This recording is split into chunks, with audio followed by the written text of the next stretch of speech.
ओम नमो भगवते वासुदेवाय।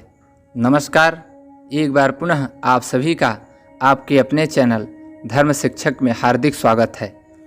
आज की इस वीडियो में हम बात करने वाले हैं श्रावण मास के कृष्ण पक्ष में आने वाले एकादशी के बारे में।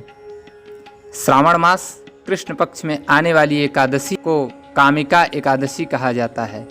इस दिन भगवान विष्णु के उपेंद्र स्वरूप की पूजा की जाती है।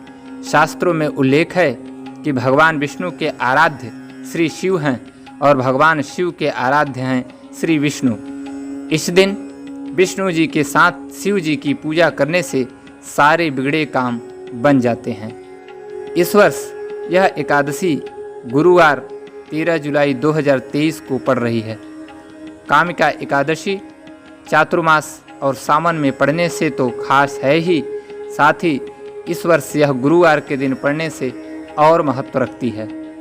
कामिका एकादशी के दिन भगवान विष्णु की पूजा से भक्तों के साथ उनके पितरों के कष्ट भी दूर हो जाते हैं। कामिका एकादशी के अवसर पर तीर्थ स्थानों पर नदी, कुंड, सरोवर में स्नान करने से अश्वमेध यज्ञ के समान फल की प्राप्ति होती है। इस एकादशी के व्रत को करने से पूर्व जन्म की बाधाएं दूर होती हैं। इस पवित्र एकादशी के फल को लोक व परलोक दोनों में उत्तम कहा गया है, क्योंकि इस व्रत को करने से 1000 गौदान और अश्वमेध यज्ञ के समान पुण्य प्राप्त होता है।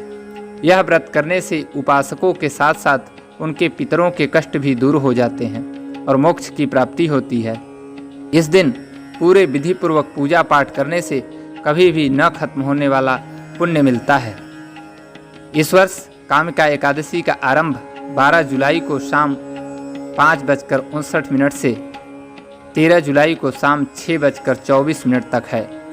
इस दिन प्रातःकाल स्नान से निवृत्त होकर पहले व्रत का संकल्प लें और भगवान विष्णु की पूजा प्रारंभ करें।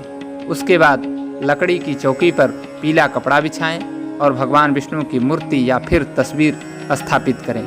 पूजन में प्रभु को फल, फूल, दूध, पंचामृत आदि अर्पित करें। भगवान विष्णु की पूजा में तुलसी अवश्य अर्पित करें। व्रत वाले दिन भगवान विष्णु के नाम का स्मरण करें एवं भजन कीर्तन करें। विष्णु सहस्त्र नाम का पाठ अवश्य करें। अब कामिका एकादशी व्रत कथा। एक गांव में एक वीर क्षत्रिय रहता था। एक दिन किसी कारणवश उसकी ब्राह्मण से हाथापाई हो गई और ब्राह्मण की मृत्यु हो गई।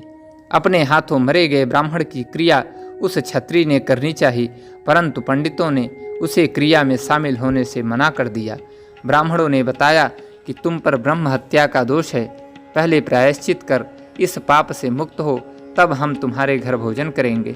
इस पर क्षत्रिय ने पूछा कि इस पाप से मुक्त होने के क्या उपाय हैं। तब ब्राह्मणों ने बताया कि श्रावण माह के कृष्ण पक्ष की एकादशी को भक्ति भाव से भगवान श्रीधर का व्रत एवं पूजन कर ब्राह्मणों को भोजन करा के सदक्षिणा के साथ आशीर्वाद प्राप्त करने से इस पाप से मुक्ति मिलेगी। पंडितों के बताए हुए तरीके पर व्रत वाली रात में भगवान श्रीधर ने क्षत्रिय को दर्शन देकर कहा कि तुम्हें ब्रह्म हत्या के पाप से मुक्ति मिल गई है। इस व्रत के करने से ब्रह्म हत्या आदि के सभी पाप नष्ट हो जाते हैं। इस लोक में सुख भोग कर प्राणी अंत में विष्णु लोक को जाते हैं। इस कामिका एकादशी के महात्म्य के श्रवण व पठन से मनुष्य स्वर्ग लोक को प्राप्त होता है। आप सभी पर भगवान विष्णु की असीम कृपा बनी रहे। ओम नमो भगवते वासुदेवाय।